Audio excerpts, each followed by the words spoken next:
ہم نے کراچی کے بارے میں تو سن لیا نا، گل پلازا کے بارے میں، کہ کیسے لوگوں کے پیارے، اور دل لرز گیا جب یہ بات سامنے آئی کہ لوگوں کی کھوپڑیاں مل رہی ہیں اور ہڈیوں کے ٹکڑے مل رہے ہیں۔ پہلے تو پتہ چل رہا تھا ڈی این اے سے کہ یہ فلاں کا پیارا ہے، یہ اس کی باڈی کا ٹکڑا ہے فلاں کے پیارے کی، لیکن ایک بتایا گیا کہ اب تو یہ حال ہے کہ اب جو کچھ آ رہا ہے وہ ہڈیوں کے ٹکڑے آ رہے ہیں، الگ الگ جسموں کے ٹکڑے آ رہے ہیں۔ کیا انہوں نے سوچا تھا اس مال میں جانے سے پہلے کہ ہماری واپسی ہی نہیں ہوگی؟ کیا انہوں نے سوچا تھا کہ کوئی اپنے پیاروں کے لیے شاپنگ کرنے گیا تھا، کوئی بچی کی شادی کے سلسلے میں گیا تھا، کوئی اپنی گروسری کے لیے گیا تھا، کوئی اس لیے کہ چلیے جی تھوڑی ہم آؤٹنگ کرتے ہیں، کوئی سردی کے کپڑوں کا انتظام کرتے ہیں، کوئی سامان بیچ رہا تھا، کوئی وہاں پہ ورکر تھا، کوئی وہاں پہ صفائی کرنے والا تھا، کوئی وہاں پہ گارڈ تھا، کسی کے چھوٹے چھوٹے بچے تھے، پوری ایک گھر کے چھ لوگ، چار لوگ، پانچ لوگ، تین بھائی، بچے۔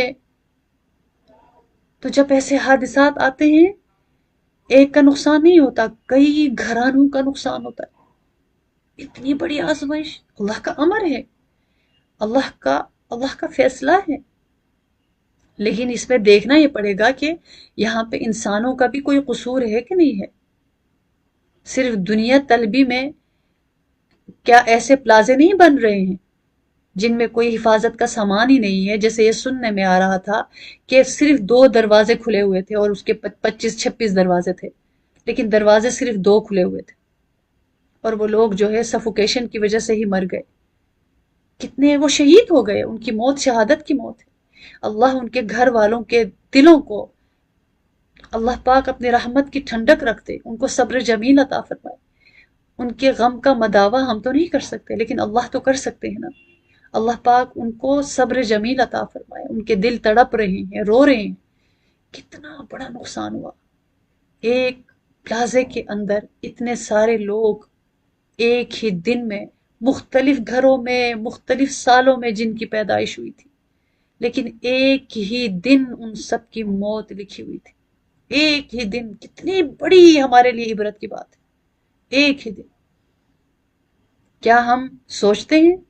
کیا ہم نے کبھی گھر سے نکلنے سے پہلے کبھی سوچا ہے؟ موت برحق ہے اور اس کا وقت بھی مقرر ہے، اور صرف اللہ کو پتا ہے کہ کس گلی میں زندگی کی شام ہونی ہے، ہمیں نہیں پتا، اور کس طرح سے ہونی ہے ہمیں نہیں پتا۔ لیکن جو اللہ کے حبیب صلی اللہ علیہ وسلم احتیاط کے طور پر ہمیں جو فرمایا ہے، ہم میں سے اکثر کوتاہیاں کرتے ہیں، اور وہ کیا؟ گھر سے نکلنے سے پہلے، جیسے سفر کی بھی دعا ہوتی ہے اور نماز بھی، خیر و عافیت سے اللہ ہمیں منزل تک پہنچا دینا، نماز پڑھ کے بندہ نکلتا ہے، باوضو گھر سے نکلتا ہے، دعاؤں کا اہتمام کرتے ہوئے نکلتا ہے،